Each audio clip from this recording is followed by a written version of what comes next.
Rishi Sunak is facing a backlash from his own party after a number of Tories warned yesterday's King's speech lacked big voter-friendly ideas. With a general election looming, many Conservatives felt the Prime Minister's policies were underwhelming, and there are now fears he has already checked out.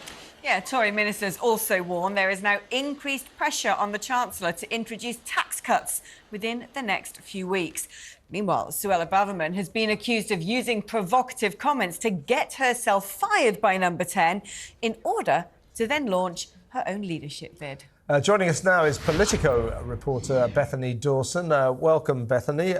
Yes, I mean, yesterday's King's speech, Alex and I watched it together. I mean, it was spectacularly boring, spectacularly dull, not helped by the King's monotone delivery, but I don't blame him particularly for that. It's not his job to insert personality into this speech. But the content was dreary on an industrial scale. Hardly the King's speech of a Prime Minister who thinks he stands a chance at the next election, was it? Well, one of the things that we know about this point in the government in the last parliamentary session is it's likely they're going to kind of play it safe, just because this is the point where they have maybe the loosest grip. It's the end of a term, and we know that this Conservative government have been in now for 13 years. So it is going to be a little bit of a more dynamic term than you maybe would see in the first King's speech of the government. Do you think it's also the case that the Conservative Party strategists, because I fail to believe that that party is ever out of campaigning mode. They're always doing their focus groups and their polling and coming up with some sort of mechanism by which to increase their popularity, or they don't do a good job of it. For them? Don't do a good job of it. But do you think on some level they're quite happy to not make headlines and sit back and watch the Labour Party pull themselves apart over whether or not to call a ceasefire? Yeah, well, one of the things that we have to look at is the context that this King's speech is happening in. We've got a war, not only the war between Israel and Hamas, but we've got the war in Ukraine, and we have so many other divisive political issues that are coming up. If you or I were writing a King's speech, maybe a softer one right now isn't the worst thing in the world, though I'm not inside CCHQ, and I can't say the planning. But in terms of,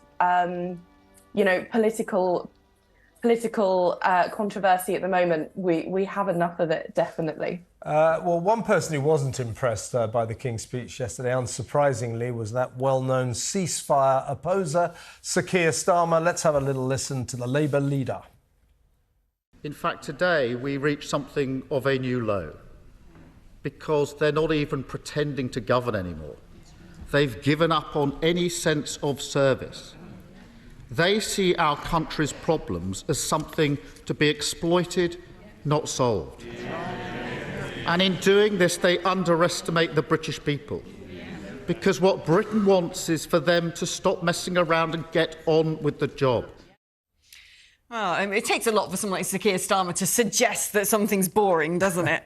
But it does seem to me that there were these big five proposals that Rishi Sunak was really pushing when he took over as leader, saying that he was the man to get this done, that he was going to solve all the problems and perhaps some of the legacy issues left by people like Liz Truss.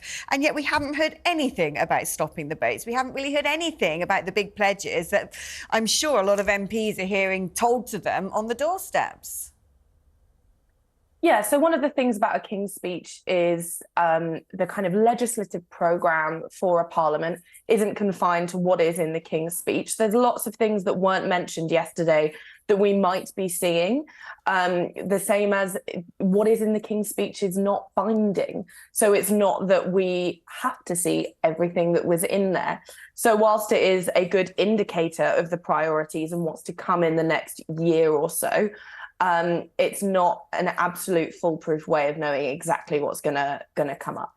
Well, a lot of his backbenchers, Rishi's backbenchers, are now calling for some positive action on the part of the government that might kind of endear the Tory government to the electorate. And of course, the main raft of that is, come on, let's be a Conservative government, let's instigate some tax cuts. I mean, all we've had from Rishi and then Jeremy Hunt for the past few years, is 14 tax rises. 14 tax rises.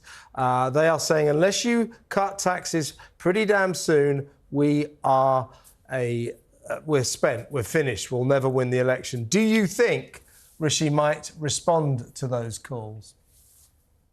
It's really difficult. So, we're in an incredibly difficult economic climate right now, and we do have the autumn statement coming up, which, no offence to King Charles, but maybe that'll be the biggest event, the biggest statement that we're going to get this month. So we're going to see it, but economically speaking, it's really difficult to promise any cuts right now. It's going to be difficult when we get the next government, whether that's Labour or not. And we're also seeing we're going into a winter where we know that people are going to be struggling with their bills. So both economically and politically, this is going to be a really difficult topic for Rishi. Nearly everything's difficult for him at the moment.